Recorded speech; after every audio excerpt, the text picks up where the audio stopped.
Hello, BookTube. I thought I would do a bit of a sequel video to a video I made, 3 months ago now, and that was books that are already classics in my heart.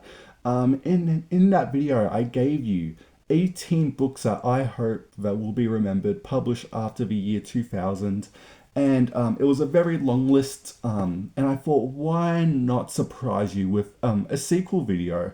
So instead of just having 18 and a lot of honorable mentions and all that, I thought I would cut down a list. I know me having a shorter list, but I have 12 today. So altogether, you have 30 books that I think that I would like to be remembered in the future post the year 2000. Will publish post 2000. And yeah, let's start again. There's so many genres on this list. There's kids books, there's non-fiction, biography, memoir, everything, like literally everything. I had to stop myself. But yeah, let's start because it took me a while to come up with this list because there was a lot of I should do a part three to be honest by now. But anyway, let's start. So what's the first book that I hope is remembered? And that is Danielle Clode's Koala. This is a great popular history book about koalas. It's incredible. It goes into the biology of koalas and a lot of the major historical events when it comes to koalas, like the big bushfire that happened 6 years ago. Just it's so beautiful, perfectly written. Probably the best book I've read about koalas. She released a new book this year about echidnas, and that could honestly be one of my favorite books of the year. To go pick that one up too. But Koala is just incredible. If you want to do a book about koalas, this is literally the best one to do. It's just so much fun, and you'll learn so much about koalas or drop bears. So we have that, and then Let's start with some more nonfiction because this is the Trauma Cleaner by Sarah Cranstone. I can't say her name, but this is about Sandra Pankhurst, who was originally a man and he had a family, kids, stable, and then he transitioned to a woman and became a drag queen prostitute for a bit, and then decided to become a trauma cleaner, going into houses of people that experienced trauma and just literally cleaning their houses for them. There's a big ABC documentary about this woman a couple of years ago. It's incredible. You will cry because she is such a genuinely incredible person. But there's some photos here, on the wedding, and then I can find it. There's some more photos, or maybe I can't find them, but or maybe I do. Oh yes, here. There she is just before she died. And there's some other ones of her going into houses and all that, and it's just a beautiful biography of a genuinely passionately kind person, and I love it so much. I reread it when I found this, but go and watch the documentary about her as well. And yeah, I hope that is remembered because it's just so beautiful. Then we have Boy Erased. Here, this is a memoir by Gerard Conley. His time growing up as a teen and experiencing gay conversion, therapy, and just his experiences about that. It's very moving and incredible, and I really do hope it is remembered. I have not seen the adaptation. I don't know if it's good or not. I don't even watch movies in general, but that's definitely on the list too.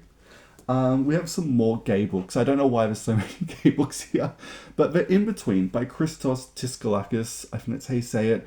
He wrote The Slap and Barracuda, and this is one of the newer releases. It's about two middle-aged men who meet online, and they have like a very sadly, poetically beautiful relationship in only a way that Christos can do. It's very slice of life, and just it's a very adult when it comes to responsibilities and morals. It's just so beautiful. And again, he'll always be remembered for The Slap, but this is just perfect, and I love it so much. I hope it is remembered. Next, we have a controversial one, but I decided to put it on this list because I love this book even on its own compared to the rest of the books, and that is Hannibal by Thomas Harris. I the free Hannibal books. There's something called Red Rising, but I've only heard of Hannibal Rising, not Red Rising. But I've heard of this thing called Hannibal Rising, and which just it doesn't exist in my mind. But Hannibal is incredible. I go back and forth between if this or Red Dragon is my favorite Harris novel. I think Red Dragon is more perfect. Like it's kind of like comparing. It's going to be blasphemy for some people, but Victor Hugo with like The Hunchback or Les Mis. Like Hunchback is just such a perfectly written novel, not a single moment wasted. It's just scientifically perfect, and I feel like that's Red Dragon, where Les Mis is kind of similar to Hannibal, where it's the author just really stretching their powers and showing off what they can do. Even though Hannibal's a way better book than Les Mis, in my opinion. There's so much to love about this book. I love the opening, how it starts with a genuine shootout.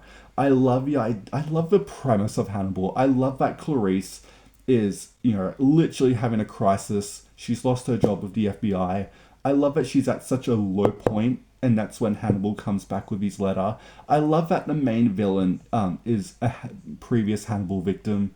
It's just incredible. And again, the ending, everyone knows Hannibal has an awful ending. And it is very much a middle finger to the readers and the audience. But even the movie adaptation had an awful ending. Like, I don't know how you can alter the ending Thomas Harris had to be good. It's a shame because it kind of does dampen Hannibal for a lot of people. But to be honest, it doesn't bother me. But again, I weirdly like it, but I don't know if I do or not. I go back and forth, to be honest. It's objectively bad, but I can put up with it. That's more of a better way to say it. But Hannibal is just Harris at his best, in my opinion. And yeah, definitely deserves to be on a list of books that deserve to be remembered. So yeah, our next book is... we're doing a bit of a jump to A Week to Be Wicked by Tessa Dare. You've seen me talk about Tessa Dare on my channel before again. I put When a Scot Ties a Knot as one of my favourite books ever. And A Week to Be Wicked is kind of close, to be honest. It's about this main girl. She studies rocks or something like that. And the rakish man, his name's Colin. And it's been a while since I've read this. He's a rake and he's ordered to chaperone her to this convention pretty much. And it's very much, I forgot what it's called where they go on a travel. And it all goes chaotic. There's a fake engagement. Elopement, sorry. There's robbers, there's smart, everything goes down in this week, and it's just incredible in only a way a Tessa Dare can be. I'm so due for a reread of this, and going back to actually picking up this book, I was like, I need to rank all of Tessa Dare's novels at some point. But A Week to Be Wicked is one of her best in my opinion, and I love it so much, and I hope it is remembered as one of the great historical fiction novels of the 2010s or something like that. That'd be really cool to see, because I think Tessa definitely has a place there, like Lindsay Sands or someone like that. Next, we need to talk about Kevin by Lionel Shriver. This is a book about a mum whose son commits a school shooting, and it's kind of like Duck's Newbury Report, where it's like from the mum's perspective and her reflecting on her own life to figure out where she went wrong with her son. It's very deep and it's very moving. I love it so much. I'm so due for a reread of it, but I loved it so much and I hope it is remembered. It's just so reflective and somber in a way. I love it so much and I hope it is remembered. Back to some non-fiction randomly. We have Close to Shore by Michael Capuzzo, I think that's how you say it. This is about the New Jersey shark attacks that happened in World War One or around that time. It's probably the best book about the New Jersey shark attacks. It's one of my favorite historical events. I love it so much.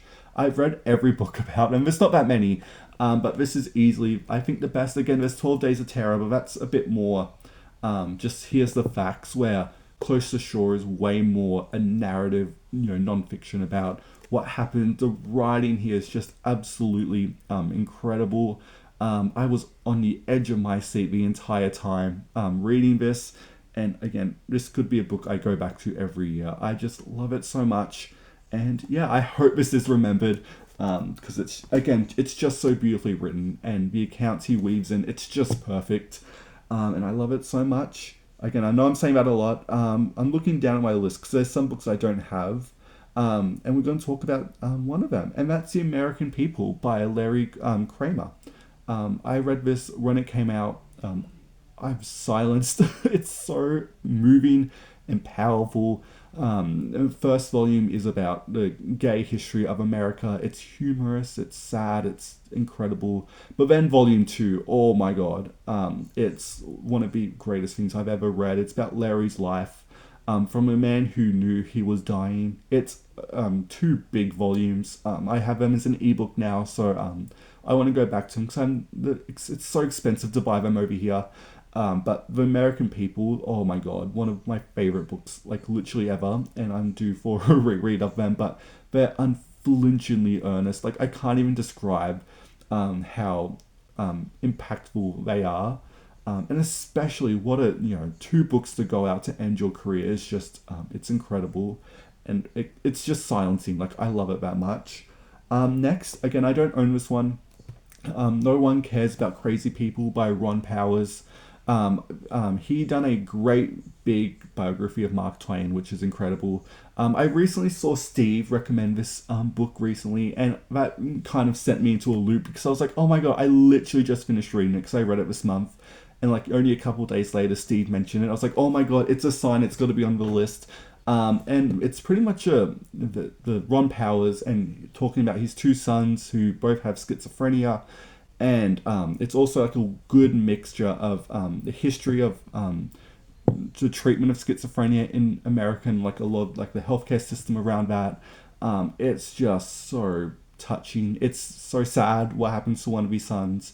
I was silenced. I think that's the best. Again, it's kind of like The American People, where I read that and I was just silenced. It's so beautiful, and it really does deserve to be remembered. And yeah, I'm silenced. Like, it's just that good. Let's move on to some kids' books to lighten it up a bit, because we have, well, they're not really the happiest books ever, but we have A Leaf Called Greef. This is by Kelly Canby, and this is about a bear whose like family has died, and he finds a leaf on the ground and he calls it Greef, with like the spelling of a leaf, and he holds on to that leaf for comfort.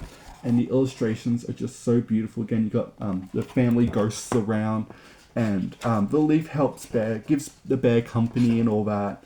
But then the illustrations are beautiful. But then all of a sudden, the leaf starts to get old and brown, and he learns some life lessons, and I was silenced by it, to be honest. It's just so beautifully drawn, and it's incredible. I've talked about this book before on my oh my god, what's it called? Mandatory reads for picture books. I recommended it there, but this deserves to be remembered. This should be an essential book if you have kids when it comes to talking about grief, I think, as someone who doesn't have kids. But again, it's a good book just to have because it doesn't tell kids how to feel, it just tells a story, which I love. It leaves a lot of room for the kids to actually think about what's going on, and I love it so much. So we have that one. And then a bit of a weird one that I had to put on this list. Again, I think this is another new release. Through the Darkening by Claire Saxby. This is a book about what happens to a whale's corpse after it dies, and what happens when it sinks to the bottom of the ocean, and all the animals that live on it and depend on it. And I'll show you some illustrations because it's just so beautiful. So we have the whale's body plumbing down, all the fish around it. Claire's writing is just incredible. Her rhymes, it's just stunning, to be honest. I'll show you a great illustration. As you can see, when it hits the bottom, you have all the animals, doing their thing, taking advantage of this moment. And then you got the whale's skeleton at the end, and it's just incredible. What do you want me to say? It's such a great idea. It's weird, but it's done so beautifully, and it deserves to be remembered. What do you want me to say? It does. And then the last things we have on the list.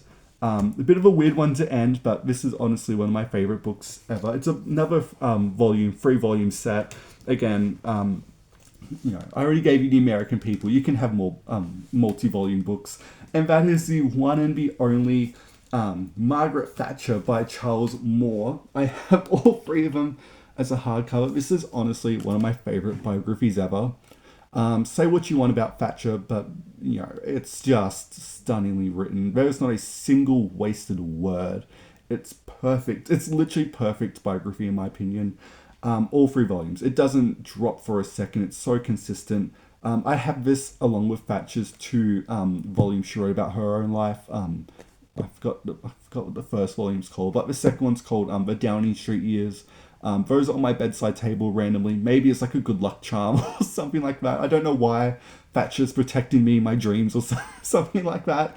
But whether you liked Thatcher or not, and I don't really like her, but essential biography read in my opinion. Arguably one of the best, probably the best political biographies I've ever read in my life. I'm so due for a reread of this. When I found all three of them, I was like, it's a sign. It's a sign. And so I need to get to it soon. Maybe I'll save for like nonfiction November or something. But yeah, Charles Moore's 3-volume biography of Thatcher is just silencing. It's incredible. And I loved it so much. And yeah, that is a sequel to books that are already classics in my heart. We've been doing this for so long, I already forgot what the series is called. And yeah, that's 30 books in 2 videos. There you go. Go read them all. Let me know what you think about the books I've mentioned, and I'll tag some other people who done the original, tag and all that stuff. And I thought it's fun to do, another video about it. So yeah, thank you so much for watching BookTube, and I will see you next time.